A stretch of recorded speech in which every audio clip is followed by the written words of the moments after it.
It's a normal day at a power plant in Hong Kong when suddenly a mysterious person hacks into their system. The cooling machine is shut down and soon the heat causes a big explosion.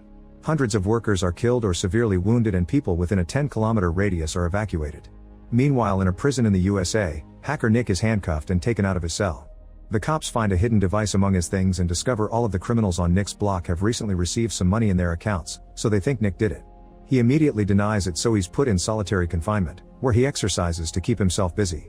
In China, Captain Dai explains to the government that the power plant was hacked using a remote access tool or RAT. This was possible because the plant's systems are very old and lack security. It's also revealed that the same model reactors in the USA were attacked at the same time. Dai thinks he can catch the hacker, but he needs access to the plant's computers to do the tracking. Sadly, the power plant is still incredibly hot and it's impossible to enter, so Dai will have to wait for cooldown. Dai asks the FBI for help and Agent Carol has to convince her boss that working with China is a good idea. Eventually Dai gets the code from the hacker attack on the American plant, but he doesn't have the knowledge to crack it. He decides to recruit his sister Lin, who is a network engineer. That night, the Mercantile Trade Exchange in Chicago is also targeted by the hacker and all the numbers start going up at an insane speed. The next day the FBI has a meeting to analyze the case and by looking at the code they conclude the rat was written by two people. Dai isn't impressed by the report because it's incredibly basic and asks Carol to get Nick to help them. Nick has a long history of robbing banks with his hacking and Carol thinks it's an awful idea to trust him, so Dai has no choice but to share some secrets. Half of the rat code was written by him as a gag while he was in college and the other half was written by Nick. It seems the hacker stole their code and modified it to do the attacks. If they want to catch this guy, they'll need the person who truly understands the code. An FBI agent visits Nick in prison, offering to get him out if he helps them with the case.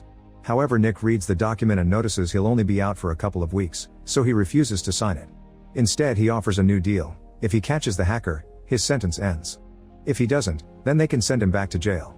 The FBI is so desperate that they take his deal and Dai picks Nick up for a warm reunion. During their flight, Dai shows Nick the modified code and Carol scolds him, since part of the deal was that Nick could only get computer access under FBI supervision. Moments later, Nick is allowed to look at the terminals of the Mercantile Trade Exchange, which have the safest firewall. The only way to insert a virus would be in person, but only the boss has access to it with his thumbprint. Nick looks at the information in the system and discovers someone hid some code in the boss's USB drive. While thinking about potential suspects, the boss remembers a guy named Lozano who only worked there for a month and mysteriously disappeared. Later, Nick and the siblings analyze the code and notice unfinished lines. They concluded the hacker needed money fast, so he attacked the soy market to fill his account and now he can spend his time finishing the code. This means he's planning an even bigger attack. Meanwhile, the FBI finds Lozano on the security cameras and by looking at his tattoos, they discover he's a part of a gang and faked his identity to get the job. Sending a bunch of agents to see him would look suspicious, so Nick and Lin volunteer to do the talking, although Nick is given an ankle bracelet monitor to keep him from running away. The duo enters Lozano's apartment only to find him dead with a needle in his arm.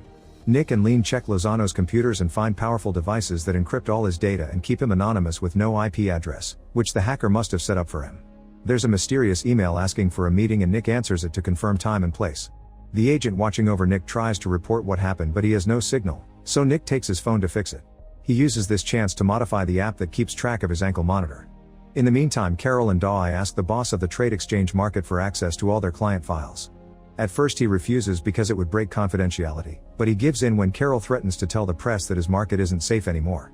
Once they get all the files, Dai and Carol look at the list of sales until they find 3 large volume trades that were timed perfectly to take advantage of the hack. They're linked to bank accounts in Hong Kong. In the evening, Nick and Lai go to a restaurant to wait for the hacker, but he doesn't show up.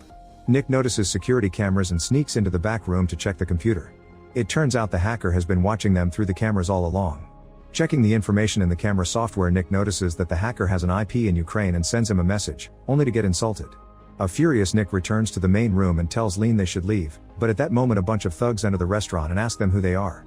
Without a word, Nick starts fighting them using any object he can grab, including the furniture. He manages to bring most of the group down, and when the last one comes for him with a knife, he breaks a bottle to counterattack. And easily wins the fight. Afterward, Nick calls Dai to warn him that the email had been bait and now the hacker knows they're on him. Dai announces they'll travel to China in the morning to follow the bank accounts, so Nick and Lin spend the rest of the night getting naughty. The next day the group arrives at the power plant, where they're still rescuing victims of the explosion. The building is still hot, so they have to wait to access the computer.